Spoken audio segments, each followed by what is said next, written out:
জনাব তারেক রহমান বেগম খালেদা জিয়ার মৃত্যুতে ভোটের রাজনীতিতে কোনো প্রভাব পড়বে কিনা, অর্থাৎ যারা আগে বিএনপিকে ভোট দিবেন মনে করেছিলেন তারা বিএনপিকে ভোট দিবেন কিনা, অথবা যারা আগে বিএনপিকে ভোট দিবেন না মনে করেছিলেন তারা আসলে বিএনপিকে ভোট দিবেন কিনা, মানে কোনো ভোটের রাজনীতিতে বেগম জিয়ার মৃত্যুর কোনো প্রভাব রয়েছে কিনা। বিসমিল্লাহির রহমানির রহিম। কিছু কিছু মানুষ বা কোন কোন গোষ্ঠী ইদানিং বলতে শুনেছি বা বিভিন্ন জায়গায় কেউ কেউ সোশ্যাল মিডিয়ায় বলে যে অমুককে দেখলাম, তমুককে দেখলাম, তমুককে দেখলাম। এবার অমুককে দেখুন। যাদের কথা বলে অমুককে দেখুন, প্রিয় সহকর্মীবৃন্দ, তাদেরকে তো দেশের মানুষ 1971 সালেই দেখেছে। 1971 সালে তারা তাদের নিজেদের স্বার্থ রক্ষার্থে কিভাবে লক্ষ লক্ষ মানুষকে হত্যা করেছে, ঠিক যেভাবে পতিত স্বৈরাচার পালিয়ে যাওয়ার আগে হাজারো হাজারো মানুষকে হত্যা করেছিল ক্ষমতা ধরে রাখার জন্য। এই যাদেরকে কেউ কেউ বলে যে একবার দেখুন না এদেরকে, তাদেরকে দেশের মানুষ 71 সালেই দেখেছে নিজেদের রাজনৈতিক স্বার্থ রক্ষার্থে লক্ষ লক্ষ মানুষকে শুধু হত্যাই করেনি, তাদের সহকর্মীরা কিভাবে মা বোনদের ইজ্জত পর্যন্ত লুট করেছিল। এই কথাটি আমাদেরকে মনে রাখতে হবে। প্রিয় ভাই বোনেরা, এই মুহূর্তে আমরা যদি দেখি, আমরা আগামী 2 মাস পরে একটি নির্বাচন প্রত্যাশা করছি। এই দেশটি গত 16 বছর যেই স্বৈরাচার পালিয়ে গিয়েছে, যেই স্বৈরাচারকে বাংলাদেশের জনগণ বিতাড়িত করেছে আন্দোলনের মাধ্যমে, সেই স্বৈরাচার এই দেশের প্রত্যেকটি ক্ষেত্রকে কিভাবে ধ্বংস করে দিয়ে গিয়েছে এটি আমরা জীবনের পরতে পরতে অনুভব করতে পারি। কিভাবে দেশের অর্থনৈতিক ব্যবস্থা ভেঙে দিয়ে গিয়েছে, কিভাবে দেশের আইন শৃঙ্খলা ভেঙে দিয়ে গিয়েছে, কিভাবে দেশের শিক্ষা ব্যবস্থাকে ধ্বংস করে দিয়ে গিয়েছে, কিভাবে দেশের স্বাস্থ্য ব্যবস্থাকে ধ্বংস করে দিয়ে গেছে, কিভাবে দেশের প্রাকৃতিক অবস্থাগুলোকে, নদী নালা খাল বিল বন জঙ্গলকে ধ্বংস করে দিয়ে গিয়েছে, কিভাবে দেশের কৃষি যেটাই বলি না কেন সব কিছুকে যেভাবে ধ্বংস করে দিয়ে গিয়েছে। এর ভুক্তভোগী কিন্তু এই দেশের মানুষ। এখন একটি রাজনৈতিক দল হিসাবে এবং এই মুহূর্ত পর্যন্ত আত্মবিশ্বাসের সঙ্গে আমরা বলতে পারি বাংলাদেশের জনপ্রিয় রাজনৈতিক দল হিসাবে বিএনপির দায়িত্ব হচ্ছে দেশকে সঠিকভাবে পরিচালনা করা। দেশের মানুষ যখন বিএনপিকে দেশের দায়িত্ব পরিচালনার দায়িত্ব দেবে। প্রিয় ভাই বোনেরা, যেদিন স্বৈরাচার পালিয়ে যায়, আমাকে মহাসচিব সাহেব তখন ফোন করলেন, ফোন করে বললেন যে জাতীয় সরকার গঠিত করলে ভালো হয় কিনা, অথবা আমরা জাতীয় সরকারে যাব কিনা। তখন বিভিন্ন রকম একটা হেফাজত কন্ডিশন। আমি তখন বলেছিলাম যে আমরা জনগণের রায় মাথা পেতে নেব, আমরা জনগণের কাছে যাব, আমরা জনগণ যে সিদ্ধান্ত দিবে তাই আমরা মাথা পেতে নেব। আমি আমি আমি আমি যে প্রশ্নটি করতে চাই সেই প্রশ্নটি হচ্ছে যে আওয়ামী লীগের নিষ্ক্রিয়তা এক ধরনের, মানে আওয়ামী লীগ দেশের রাজনৈতিক প্রেক্ষাপট থেকে বাদ হয়ে গেছে, কেউ কেউ আমাদের মিডিয়ার ভাষায় কেউ কেউ বলছেন যে একটা -1 হয়ে গেছে। আমাদের আসলে অনেকগুলি প্রশ্ন আছে আপনার কাছে, আপনার যে প্রশ্নের জবাব আপনি যেভাবে দিতে চান সেভাবে দিবেন, না দিতে চাইলেও আমরা দিব, মানে আমরা এটা নিতে পারবো। আমরা বলেছি আমরা নির্বাচন করতে চাই। বিএনপি সবসময় নির্বাচন বর্জন করেছে, আমরা বয়কট করি না, আমরা নির্বাচন করতে চাই। আওয়ামী লীগের উপর থেকে যে আওয়ামী লীগের যে নিষেধাজ্ঞা, সেই নিষেধাজ্ঞা প্রত্যাহার করতে হবে। আওয়ামী লীগের উপর থেকে নিষেধাজ্ঞা তুলে নিতে হবে, আওয়ামী লীগকে ইলেকশন করতে দিতে হবে। কারণ আওয়ামী লীগ এদেশের একমাত্র সংগঠন, যে সংগঠন 1949 সালে এই সংগঠন প্রতিষ্ঠিত হয়। এই সংগঠনের মাধ্যমে জাতির পিতা বঙ্গবন্ধু শেখ মুজিবুর রহমান বাংলাদেশের মানুষকে স্বাধীনতার চেতনায় উদ্বুদ্ধ করে দেশের স্বাধীনতা এনে দেন। আওয়ামী লীগ কখনোই নির্বাচন ছাড়া ক্ষমতায় যায়নি। প্রতিষ্ঠা লগ্ন থেকে এ পর্যন্ত হিসাব করে দেখা যায় যে 13টা নির্বাচন হয়েছে, সে পাকিস্তান আমলে এবং বাংলাদেশ আমলে। 9 বার আওয়ামী লীগ সরকার গঠন করেছে জনগণের ভোটে নির্বাচিত হয়ে। ডক্টর মোহাম্মদ ইউনূস অবৈধভাবে ক্ষমতা দখল করে আমাদের দেশটাকে সম্পূর্ণ ধ্বংসের দিকে নিয়ে গেছে। এখন একটা নির্বাচন দিয়েছে, অথচ আওয়ামী লীগের নির্বাচন করতে দেবে না। যেখানে 2008 সালে নির্বাচনে আওয়ামী লীগ 48% ভোট পায়, আর আজকে সেই আওয়ামী লীগ বা সমস্ত ভোটারদেরকে বঞ্চিত করতে চাচ্ছে মিথ্যা মামলা দিয়ে, সাজা দিয়ে, নানাভাবে হয়রানি করে আমাদের দেশের সমস্ত মানুষকে আজকে একেবারে বঞ্চিত করে দিচ্ছে। কোনো গণতন্ত্র নেই, এখন হচ্ছে স্বৈরতন্ত্র এবং জঙ্গি শাসন। তো কথা কথা আমাদের নেতা কর্মীদের হত্যা করে, একটা মিথ্যা বয়ান দিয়েছে 1400 লোক নাকি আমরা হত্যা করেছি, কিন্তু দেখা গেল সেই জুলাই 16 তারিখ থেকেই প্রথম ছাত্রলীগের ছেলেকে হত্যা করলো, যুবলীগের জুলাইকে পা বেঁধে ঝুলিয়ে মারলো, পুলিশকে হত্যা করলো, 460টা থানা লুট করলো, লুটের অস্ত্রশস্ত্র আবার বিক্রি করে খায়, এবং এই অবৈধ অস্ত্র এবং নিয়ে আজকে সারা দেশ একটা জঙ্গির দেশে পরিণত হয়েছে। প্রতিদিন আমাদের কারাগারে মানুষ হত্যা করছে, প্রায় 112 জনকে কারাগারে হত্যা করেছে। এই অবস্থা, মানুষের কোনো মৌলিক অধিকার নাই, গণতান্ত্রিক অধিকার নাই, মানুষের বেঁচে থাকাটাই একটা কঠিন হয়ে গেছে। জঙ্গি ইউনূস, বিএনপি এবং জামাত শিবির এদের দ্বারা ইউনিয়ন, ওয়ার্ড, জেলা, উপজেলা নেতা কর্মীদের ঘর বাড়ি জ্বালিয়ে পুড়িয়ে ছারখার করে দিচ্ছে, কথায় কথায় মানুষ হত্যা করছে, মা বাবা ভাই বোন কাউকে ছাড়ে না, এমনকি শ্বশুর বাড়ির লোকও ছাড়ে না, সবার বিরুদ্ধে মিথ্যা মামলা, হয়রানি, কেউ ঘরে থাকতে পারে না। মাসের পর মাস আমাদের ছেলেপেলেরা মানে মাঠে ঘাটে কোথায় থেকে যাচ্ছে, থাকা নাই, খাওয়ার জায়গা নাই, এই অবস্থার মধ্যে দিয়ে দেশ চলছে। এই অন্ধকার যুগ থেকে বাংলাদেশকে বের করে আনতে হবে। আমরা বলেছি আমরা নির্বাচন করতে চাই, বিএনপি সবসময় নির্বাচন বর্জন করেছে, আমরা বয়কট করি না, আমরা নির্বাচন করতে চাই।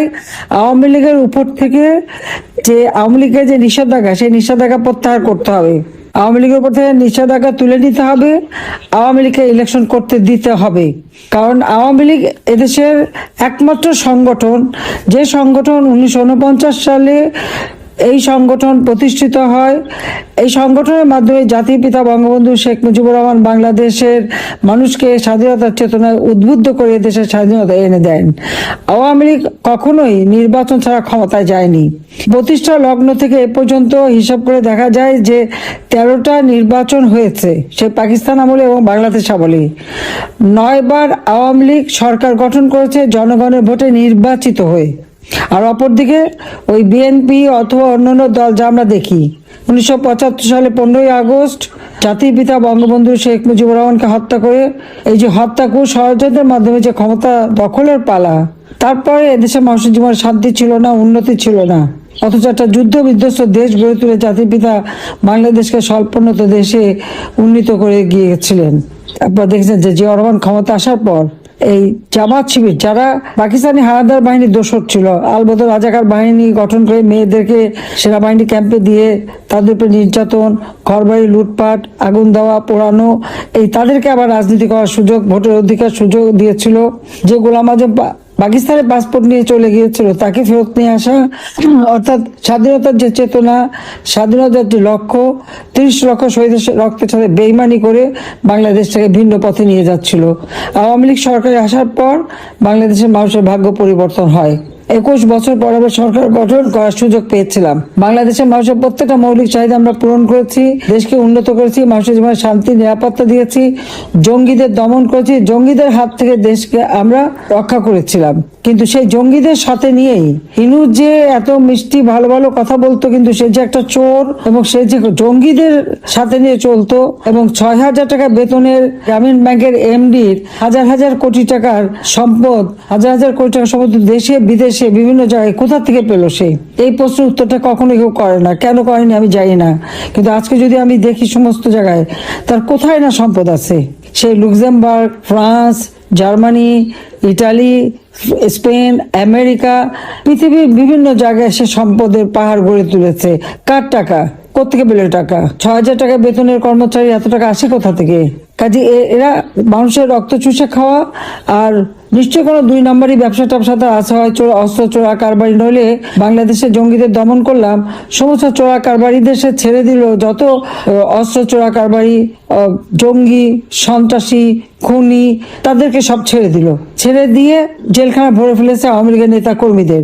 অকথ্য নির্যাতন চলছে জেলখানা আমাদের নেতা কর্মীদের উপর। ঠিকমতো খাবার দেয় না, তাদের স্লো পয়জনিং করে মেরে ফেলা হচ্ছে, তাদের উপর এমন অত্যাচার করে যে তারপরে যখন মুমূর্ষ অবস্থায় তাদেরকে হাসপাতাল নিয়ে যায়, এই মুমূর্ষ রোগীর হাতে হ্যান্ডকাপও পরিয়ে দেয়।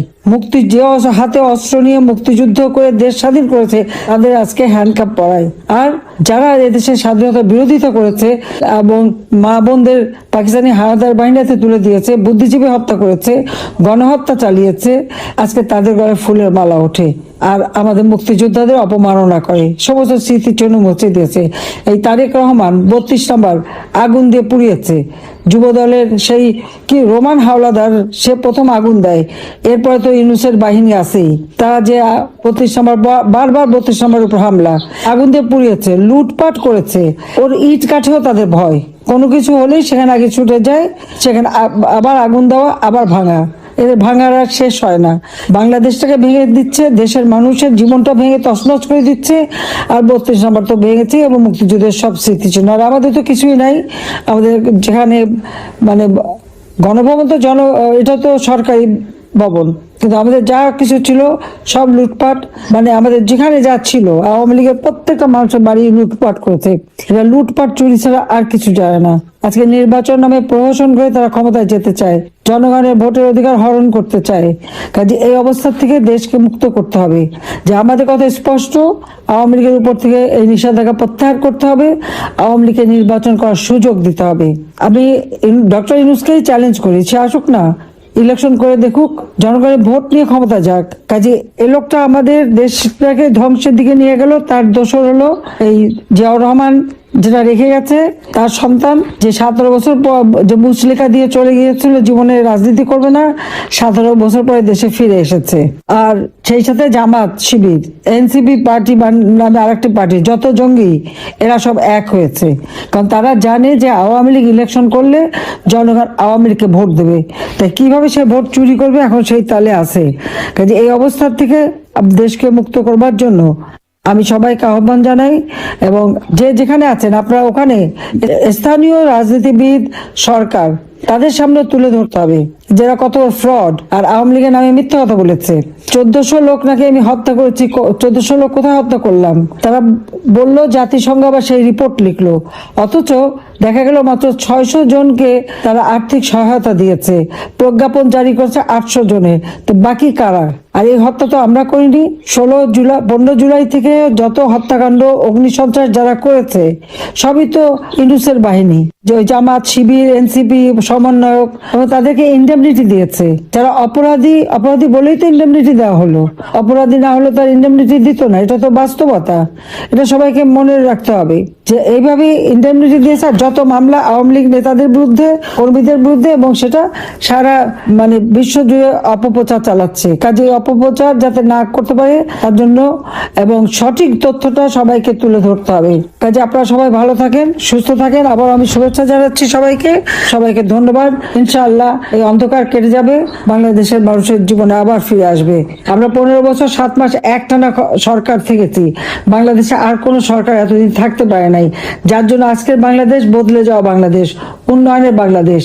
কিন্তু দুর্ভাগ্য আমাদের যে সেই বাংলাদেশটাকে আজকে এই ইউনূস, তারেক জিয়া আর ওই জামাত ইসলামী মিলে ধ্বংস করে দিয়েছে। কাজে ধ্বংসের হাত থেকে দেশকে আবার উদ্ধার করতে হবে, মানুষের জীবনে শান্তি নিরাপত্তা আনতে হবে, মানুষের মৌলিক অধিকার ফিরিয়ে দিতে হবে, গণতন্ত্র প্রতিষ্ঠা করতে হবে।